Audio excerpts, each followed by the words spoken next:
Welcome to episode 220 of the Disorganized Wizards Club podcast. My name is Alex. I'm joined by my co-host, Cam.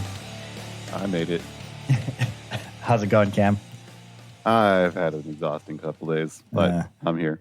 Fair enough. We're a pair of Ottawa-based players. Play just about anything and everything we can qualify for. We talk about decks, tournament stories, just about anything to help you and ourselves get better at Magic.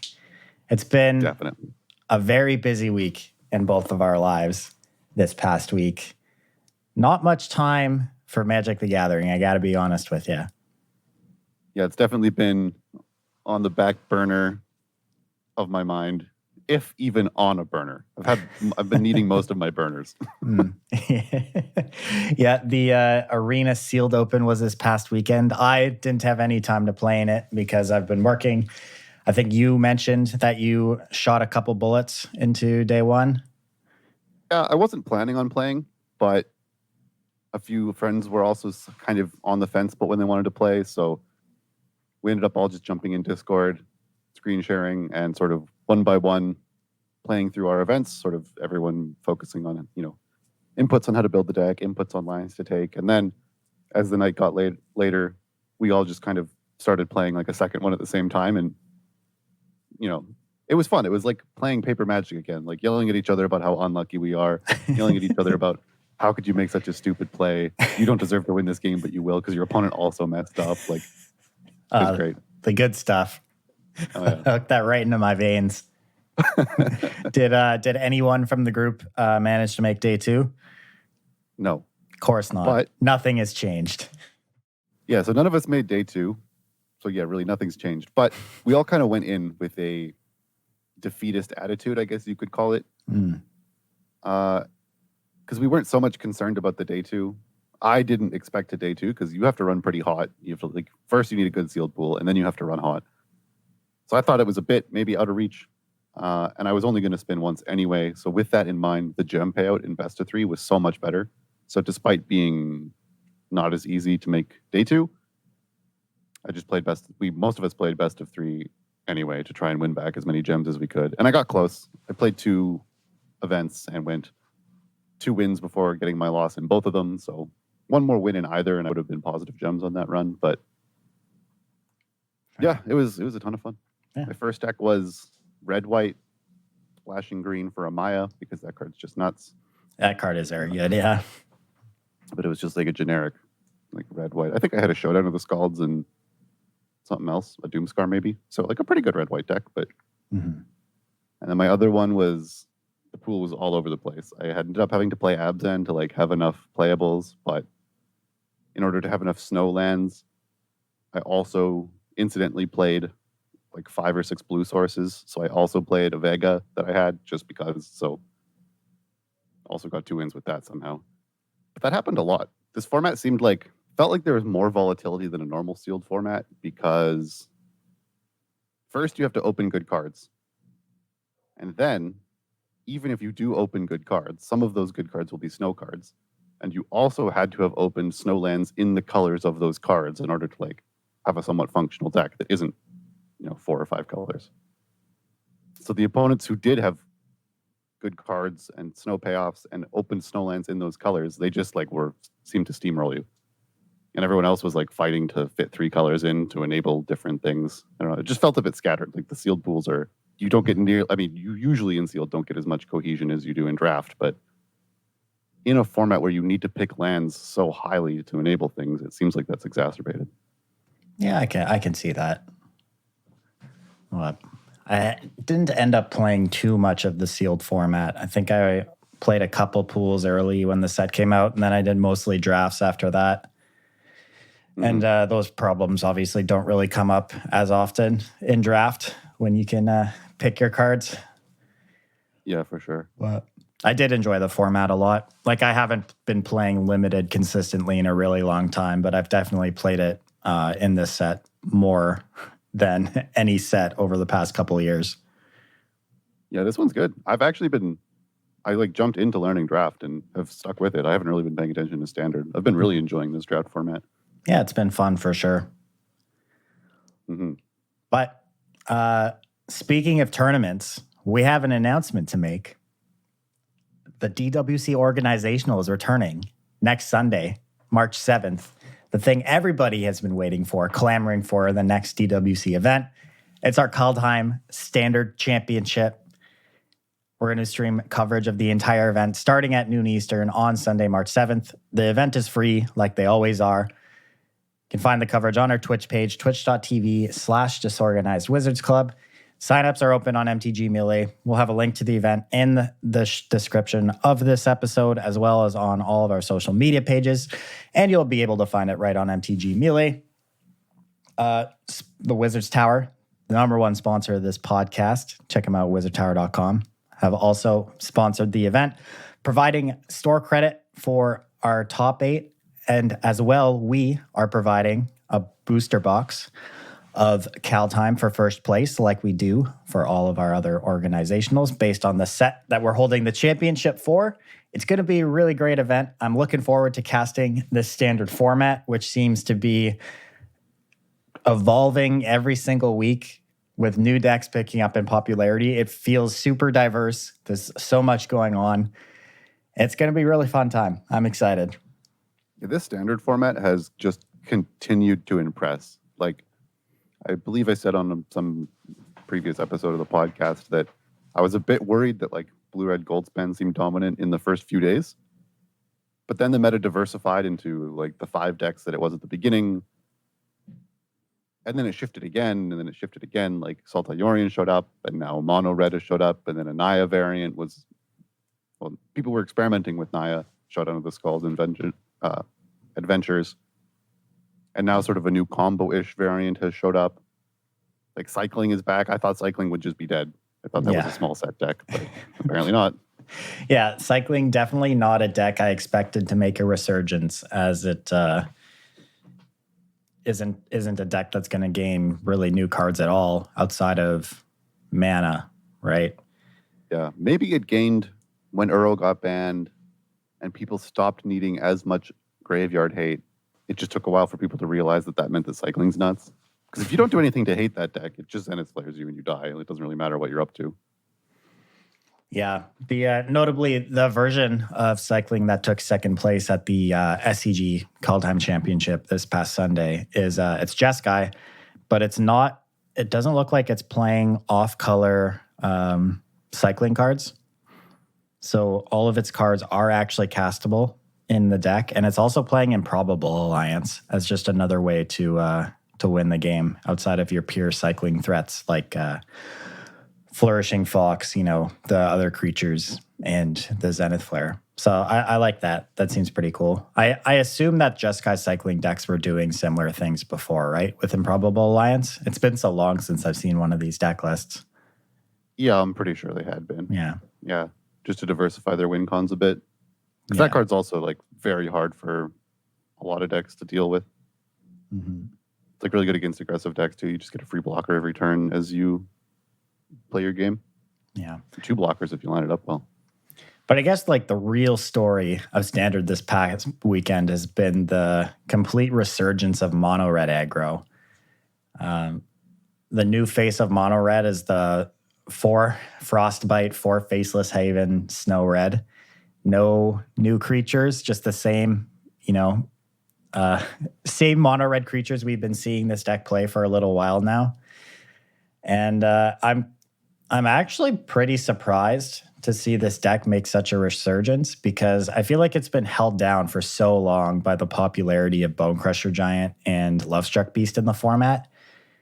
And I was under the impression that those cards hadn't gone anywhere, and we're still seeing a lot of play. So I'm a little confused as to where Mono Red came from, but maybe people were giving up those cards in favor of the Sultai Ultimatum decks. And I mean, clearly the Sultai Ultimatum deck is going to be having a hard time with Mono Red aggro. So yeah, it had seemed to me just from, what I heard about people discussing Standard and playing Standard that, definitely the Sultai Ultimatum Dorian decks were very popular. Seemed like some people were also picking up Teamer Ultimatum decks. Like there were just enough huge decks in the metagame now that maybe Mono Red's overall win percentage is ticked up enough by those matchups that it can, still win tournaments if it gets paired against Gruul once or twice. Yeah. It seems like mono green food variants have just completely disappeared from the metagame as well. Absolutely nowhere to be seen. Yeah, but we had discussed this, last week, a few weeks ago, that sort of when Sultai Ultimatum was emerging, the top decks were something like Red, White, Gruul, Blue, Red, Goldspan, and Rogues. And the blue decks had a fine Sultai matchup, and the non-blue decks didn't, because, you just can't beat an Emergent Ultimatum. Yeah. So if the Yorion deck stuck around, it's not so surprising to me that the decks that can't do anything about it just, fell off. Yep, for sure. So, and I guess going into this weekend, we have our next MPL/Rivals League weekend. So we're going to see a lot of, we'll be able to see what exactly, the top players in the game right now are thinking about this format. I've been seeing a lot of people tweeting about Mono White. It looks like Mono White had a decent weekend over the past weekend across all the SCG events, touting positive win rates against everything in the format except the Naya combo deck, Rakdos midrange, and Teamer Adventures. So, I mean, that's a pretty good matchup spread across everything else in the format. Yeah, that's impressive. Mono Red, notably, looks like it has worse win rates across the whole metagame, with Mono White edging out Mono Red in the mirror match. So maybe, I guess that kind of makes sense why I'm seeing so much people talking about it online right now. I guess, because Mono Red's only new cards were Frostbite, which is pretty strong, and Faceless Haven, which goes a long, long way in an aggro deck. But Mono White decks can also pick up Faceless Haven pretty easily. I mean, I'm assuming that they are. Yeah, I assume so too. I haven't actually seen a deck list, but I've seen people referring to it as Snow White. So I would assume that this is a 4 Faceless Haven deck. Otherwise, why would you call it that? Although it is a pretty good name. Almost certainly. And so then you also, that deck did pick up new cards. Like, you get Usher of the Fallen, which is really strong.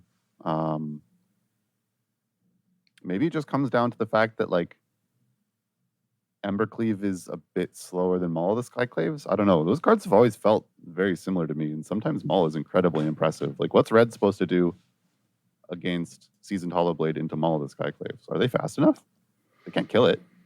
I don't know. I feel like Red, depending on the build of Mono White 2, here, let's look. From the SCG event, there is a Mono White list in 25th. And yeah, we're playing Maul, Sentinel's Eyes, Faceless Haven, Snowlands, Hover, God of Battle, some new cards. We aren't playing the Heliod life gain package anymore. That seems to be gone. That makes sense. The Halver seems stronger. I mean, if you have a Maul of the Skyclaves and a Halver, that's just to build your own better Embercleave. Yeah. I mean, I think Redain, God of the Worthy, 2 copies in this main deck, that card could be pretty good versus Mono Red. Oh, yeah, their lands are entering tapped and you're both trying to race. That's not a good look. And also just the ability of the shield to subtract damage. Mm-hmm. That seems like a nightmare for Mono Red. Yeah, I agree. That's a big one. So yeah, I guess we'll have to wait and see. We don't have deck lists yet for the league weekend. I am assuming that they're going to post them tomorrow when the event actually starts. But we'll see if Mono Red can continue its success this weekend, or if it will be dethroned by the next monocolored aggro deck in the format.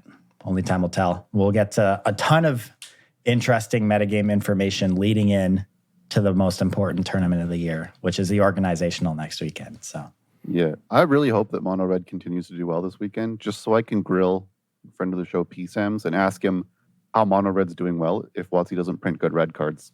Explain that. Curious. It is pretty embarrassing that Mono Red doesn't have a good matchup against Mono White, which is by far the worst color in Magic. That is weird. That's embarrassing. Mono Red making a pretty good case for worst color.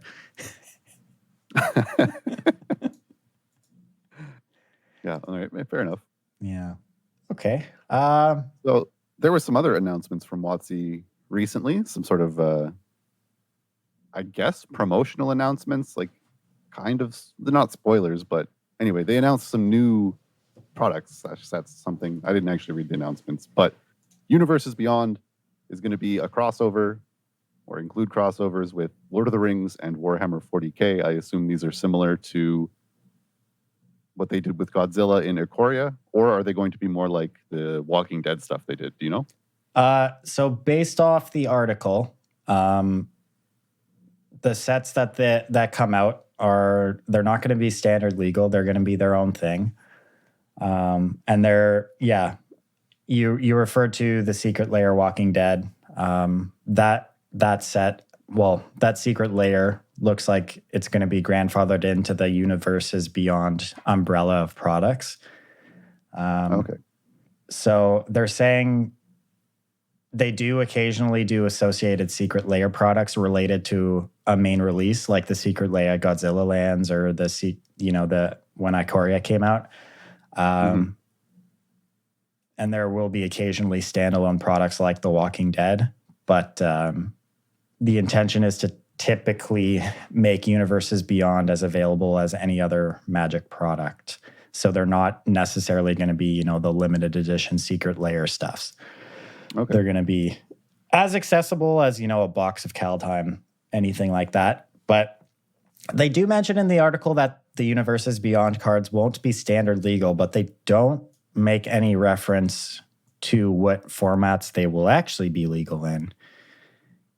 Like typically with supplemental products like this, like I guess if we're maybe something like Commander, the Commander decks or Commander special cards, those have historically only been legal in Legacy. So maybe the Universe Beyond cards are only going to be legal in Legacy, but that's what happened with those Secret Lair Walking Dead, right? They're only legal in Legacy. Yeah. I don't know. It's kind of, I feel like that's a little bit weird to do though, unless they're like how they say they're doing a Lord of the Rings cards crossovers. Maybe they're just, like dual decks, Lord of the Rings or something. And it's not like a full set.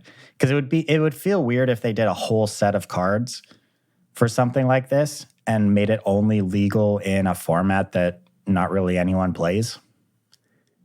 Yeah, maybe it'll be something more like the conspiracy sets where it's designed, like it happens to be legal in Legacy because of the rules of Legacy as just sort of an oddball consequence. But the set is designed for like a draft experience within that set. Like you'll go to play, Lord of the Rings Magic as like a novelty for a few nights. Yeah, that makes sense to me. So I guess we'll find out. The two crossovers they announced that are happening are Warhammer 40K and the Lord of the Rings. And they mentioned that they will be doing more crossovers in the future with other brands. How do you feel about this? Do you like crossover stuff? You a fan of this type of product? I mean, I will honestly probably not play it and not buy it. So I guess I say I'm not a fan, but it also doesn't impact formats that I enjoy about Magic. And so since it's kind of, parallel to how I play the game, it doesn't really affect me. So I don't mind if they do it. What if they make these cards legal and historic? Does that change your opinion at all?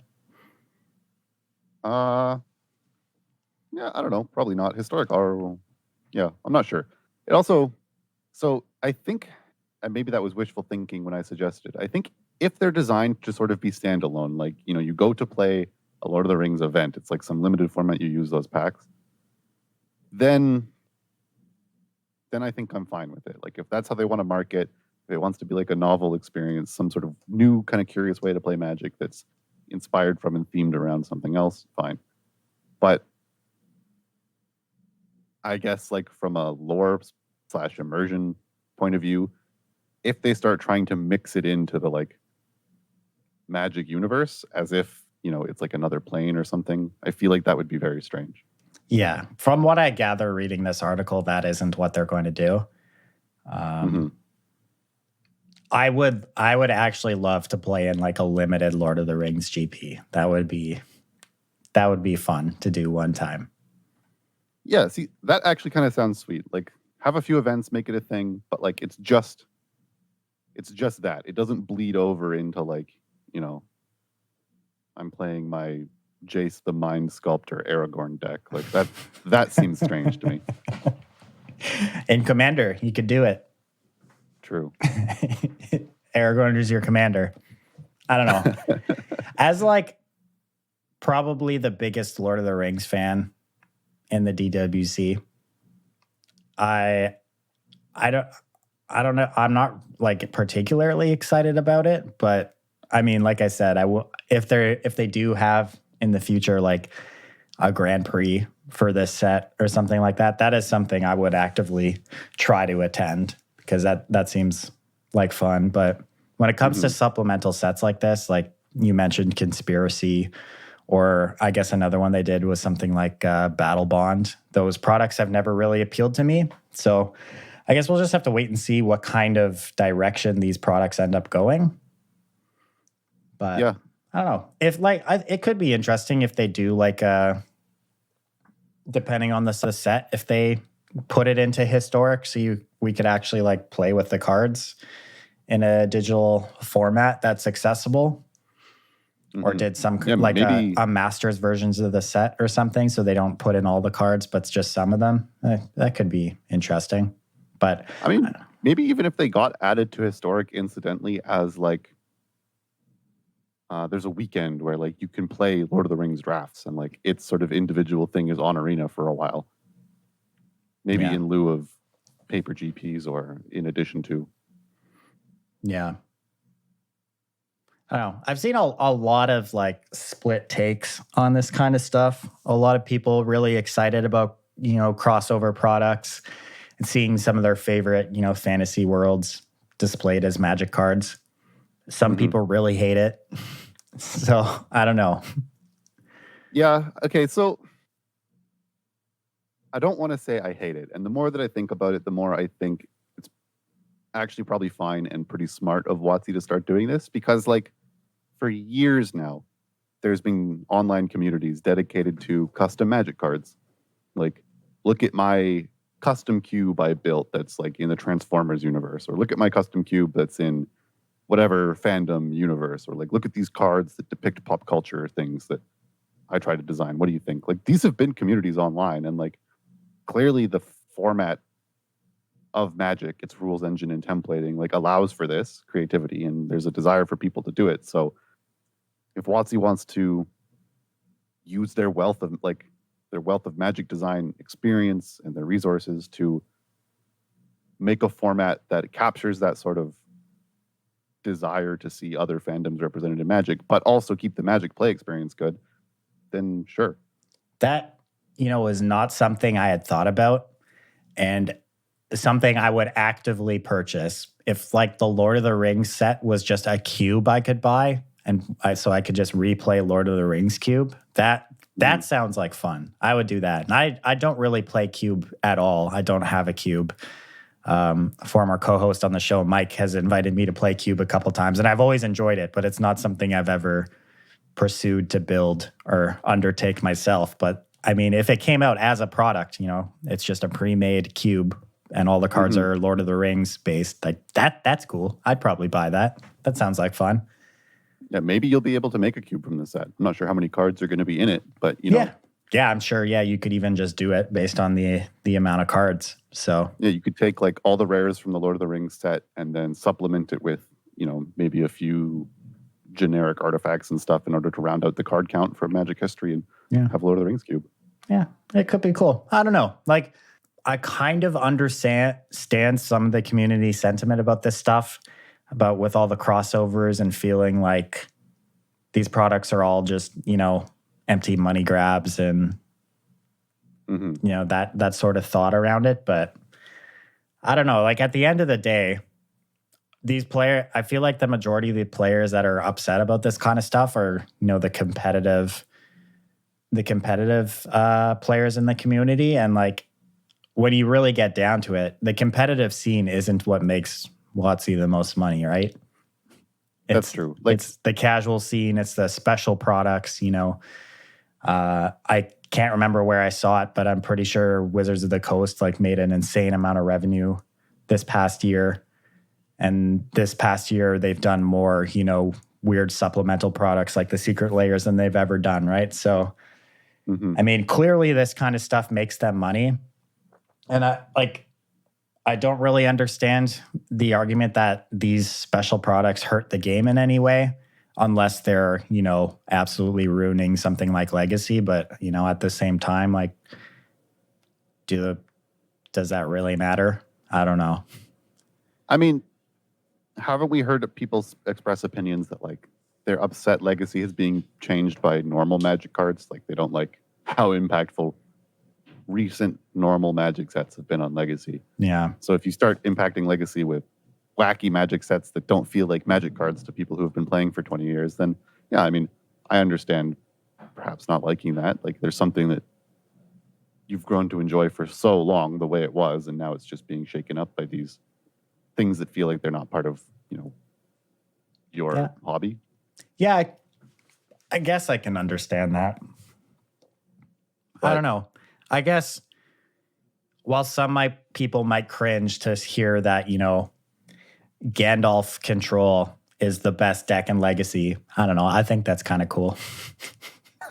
Right. Yeah, I feel like my sweet spot for this is that it doesn't bleed into traditional Magic formats at all, but is a fun like standalone product that uses the Magic rule set. I hope that's how it ends up.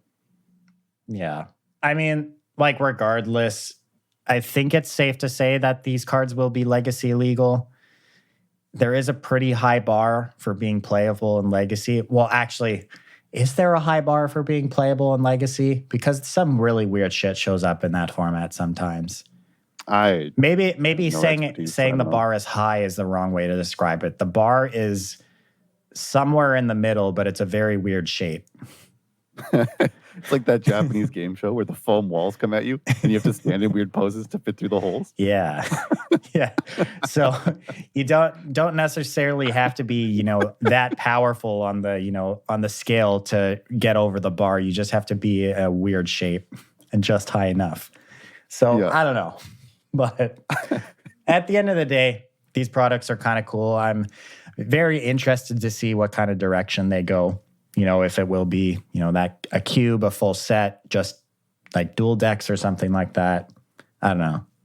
I think it's totally fine that these exist, and there is definitely a market for it. And then I'm sure there's tons of people who are excited for this kind of stuff. So, yeah, Warhammer 40K is not a universe I'm familiar with, but I've seen some of the like tabletop games being played, and that game looks really fun.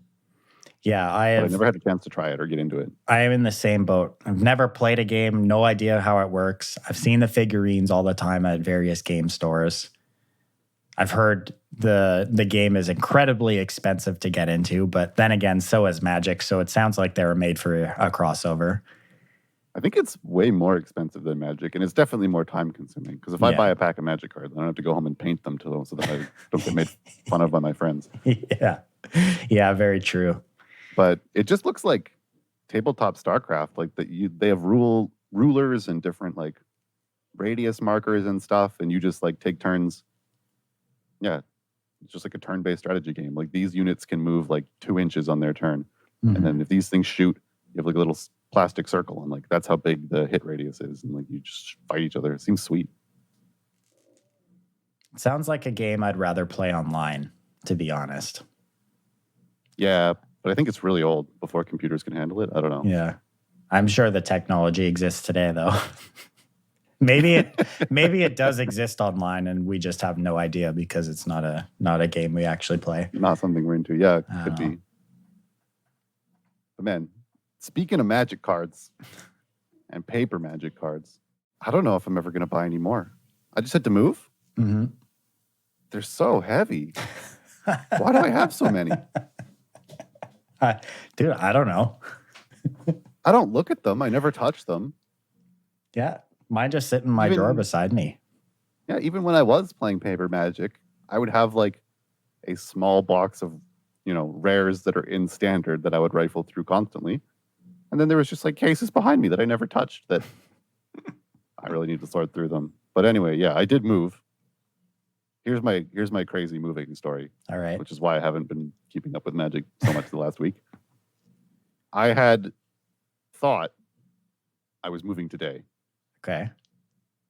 Which meant that I just played the Arena Open over the weekend, and then, I was doing some school stuff on Monday, and I was procrastinating and just doing sort of normal things on Tuesday.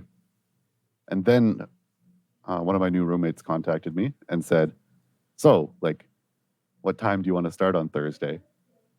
And I was like, I don't want to start on Thursday. But through some miscommunication on one of our parts, the truck that we needed to move things had been rented for Thursday, not Friday. Okay. So suddenly on Tuesday night, I've realized that I have a lot less time to pack than I thought I did. Mm-hmm. So Wednesday, I wake up, attend the class I've been attending, then frantically prepare for the thing I need to teach that evening, then run around the house packing for like 5 hours, realizing that there's a lot more stuff in the house than I thought there was. Teach calculus for like an hour and a half, then continue packing until like 2 a.m. Jeez. Still didn't get it all done. Yesterday, new roommates show up with the truck and stuff to help me move. Load everything up, do one trip, unload a bunch, come back, take all the huge furniture, go back. The new room, the room I'm in now currently, is up like 2 flights of stairs. So there was a lot of carrying stuff up and downstairs all of yesterday. That sounds like fun.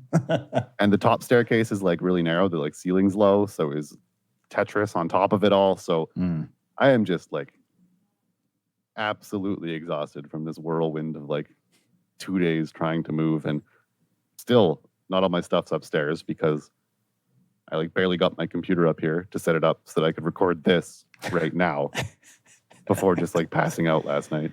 Oh, geez. Yeah, moving is definitely the worst. And I'm very happy that I haven't had to move in the past like 7 years, but I'm going to have to start moving in the next month and a half. So not really looking forward to it, to be honest.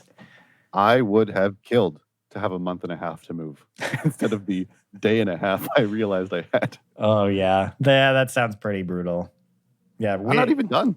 Like after I'm done recording this, I got to go back. There's like extra garbage and stuff I got to clean up. How much stuff do you have? Jeez. I don't have that much, but there had been a group of sort of, I guess, friends who had all met through Magic that had hopped from house to house over the years with, sometimes one roommate leaving and another roommate joining. And eventually the entire group got replaced, but never all at once. So stuff just sort of accumulated and came along with us. Okay. But now this is the time where all 3 of my other roommates had moved out separately before me, taking everything that they thought was theirs. And so all the communal stuff that had accumulated, obviously they didn't take because they don't own it. And so suddenly I'm left in a house with my stuff and a bunch of other things that aren't mine that I also have to get out of the house. Bunch of free stuff. Yeah, a bunch of free work. So it's just going through cupboards and like, look, here's like baking soda that expired in 2016 that we brought here for some reason. Like getting rid of all the stuff like that, like things in the back of the fridge that no one has touched for a long time. Just going through the house. So okay. Well, yeah, it's almost over. Almost there. Yeah.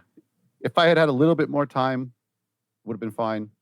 If there were a little bit less things in the old house, would have been fine. If there were a little fewer stairs in the new house, things would have been fine. But it all just kind of added up. How many people are there in your new place? There are 5 of us now. 5 of you. Okay. But it's pretty big. I mean, there's like a basement suite, then 2 guys on a main floor with no rooms, 2 guys on the second floor, and then I'm up on the third. Okay. Nice. Yeah. I mean, it'll be nice, but carrying once things it's done up and down to the 3rd floor. Oh man. Yeah, like I said, I'm also gonna have to move in the next couple months, but I have it a little easier. Kay and I had been house hunting for a little while because the plan was to buy a house because we assumed we had access to financing from a bank that Kay's dad used to be the lawyer for like 20 years. And they were going to give us a deal, do a bunch of stuff for us. But then our financing fell out after we had been looking at houses for a little while and had gone and seen a few places because Kay, my girlfriend and I, Kay, have only been in our current jobs for a really short period of time. And they won't consider your income from a job unless you've been there for some time between 1 and 2 years. So the financing we were told we were going to get, we weren't going to get. So we had to switch to apartment hunting. And we've been looking at a bunch of places over the past couple weeks. And finally yesterday we went and saw, I think, 4 apartments. And the 4th one we walked in and we're like, this is the one.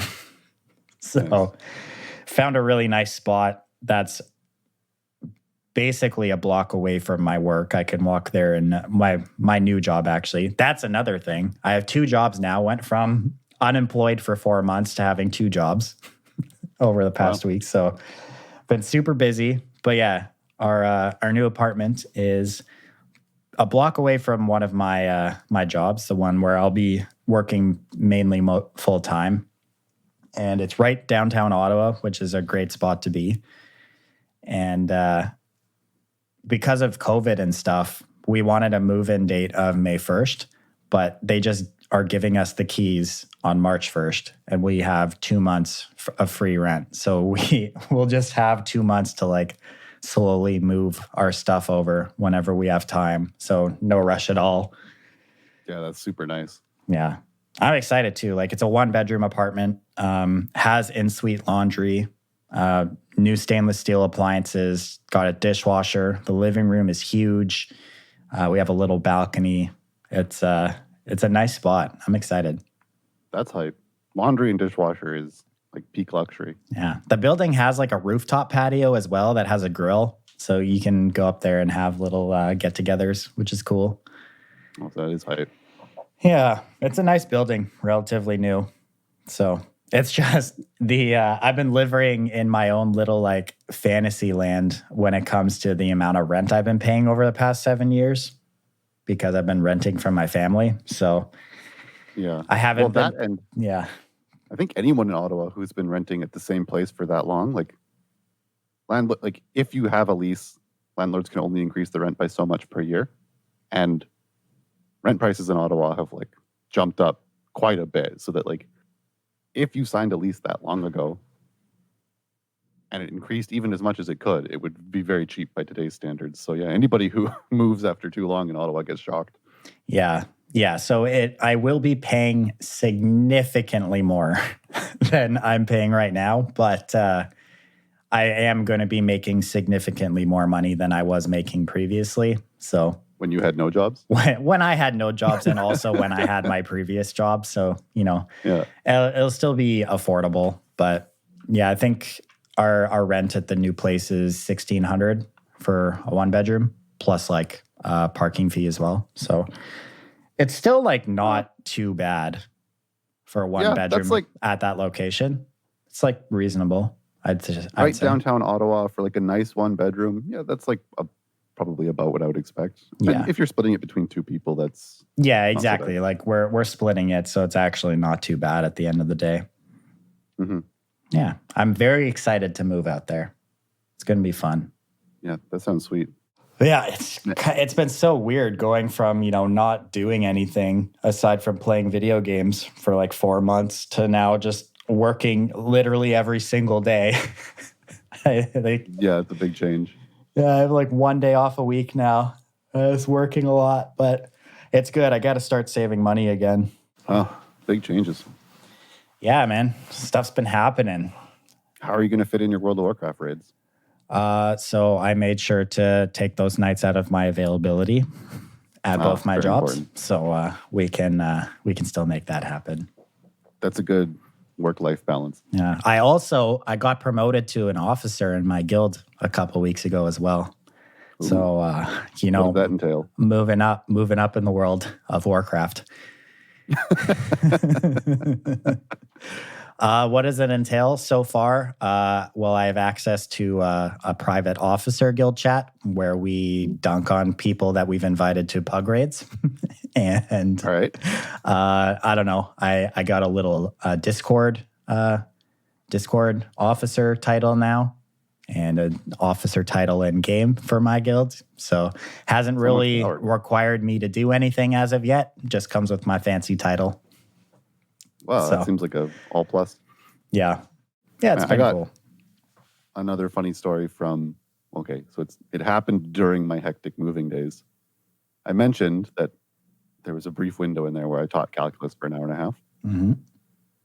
At the end of that session, I was just sort of generally wrapping up, saying like, time's up, so I'm going to stop talking, but I'll hang around if anyone has any questions. Let me know. Otherwise, see you guys next week.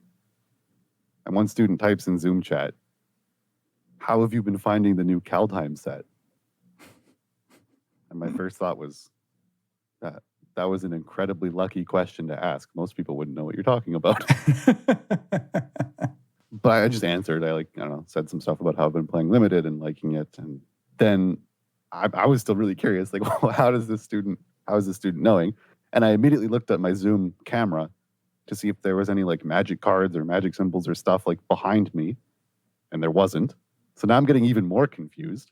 And then the student explained that like when I was screen sharing to write notes and stuff on my whiteboard, they saw the arena icon on my desktop. Okay.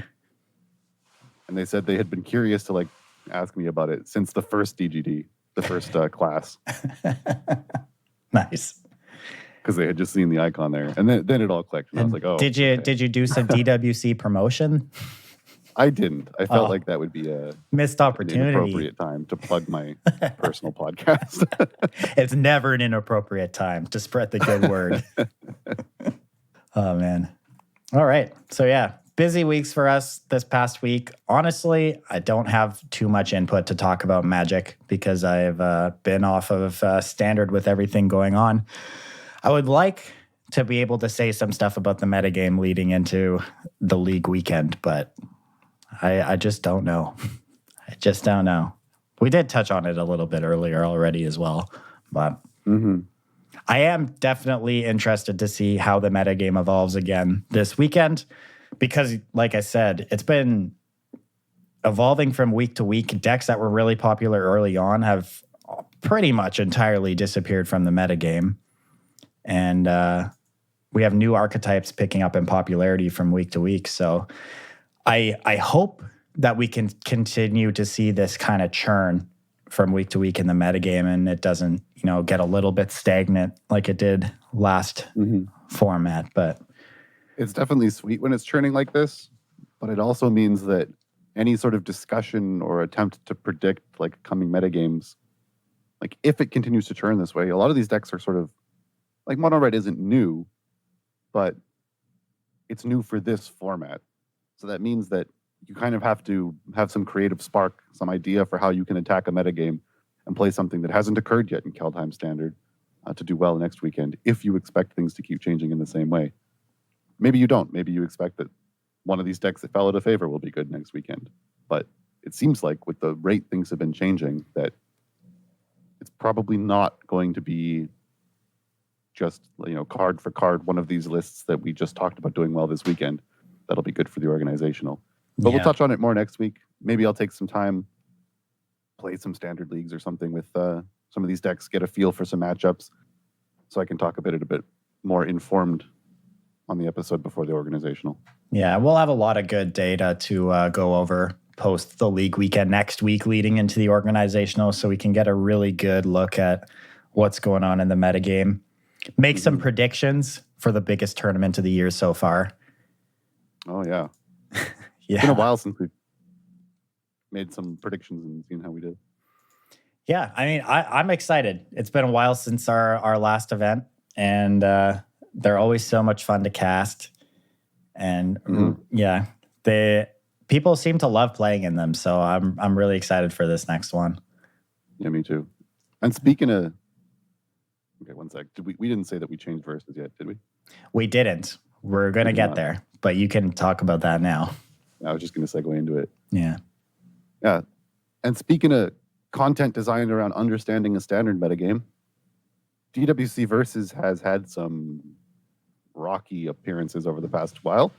One night I played some drafts. Castelli was busy. We missed it yesterday because Castelli was busy and or 2 days ago, Castelli was busy and I was packing. But with our new schedules sort of sorted out, we're moving it. It's now going to be still on Wednesdays, but we're going to aim for noon. Probably going to be starting slightly after noon Eastern Standard Time on Wednesdays. So not in the evening anymore, but we found a new slot to put Versus in so you can come see us battle with standard decks. And we'll mostly, I think, be trying to see how they line up against decks that have been doing well in the meta, trying to kind of use the matches to understand the metagame a bit more. But Versus is moved and hopefully consistent at that time now. Yeah. We've been playing with an idea for a new format for Versus where we take one of the more popular decks in the metagame and run it through a gauntlet of other popular decks. So you get to see one deck consistently played through a matchup gauntlet, right? So you'll learn a lot more about that particular deck than you would just seeing it play, twice across the night. So, yeah. Going to take that approach from going on. We'll be going live next Wednesday, shortly or shortly after noon Eastern Standard Time, twitch.tv/Disorganized Wizards Club. And like I mentioned at the top of the show, the next DWC organizational, March 7th, Sunday, noon Eastern, free, sponsored by wizardtower.com. Come battle in Standard for your chance to take home a draft booster box of Call Time or some of that sweet wizardtower.com store credit. Yeah, check us out at dwc.gg. There should be a link to our MTG Melee events where you can register. Absolutely. Links to our Twitch page there, to our YouTube channel, to our MTG Melee page, or you can listen to the podcast directly on our website. That's dwc.gg. One last time, shout out to our sponsor, wizardtower.com. And however you listen to the show, whether it's Podbean, iTunes, any podcast app, leave a review, rate the podcast, share it with your friends. Everything helps, keeps this thing growing, brings new listeners. Thanks for listening. We'll be back next week to talk all about Standard, leading into the organizational. We'll see you then. If I survive cleaning my old house and continuing to carry stuff upstairs. Big if there. Big if. We'll see you next time. Later.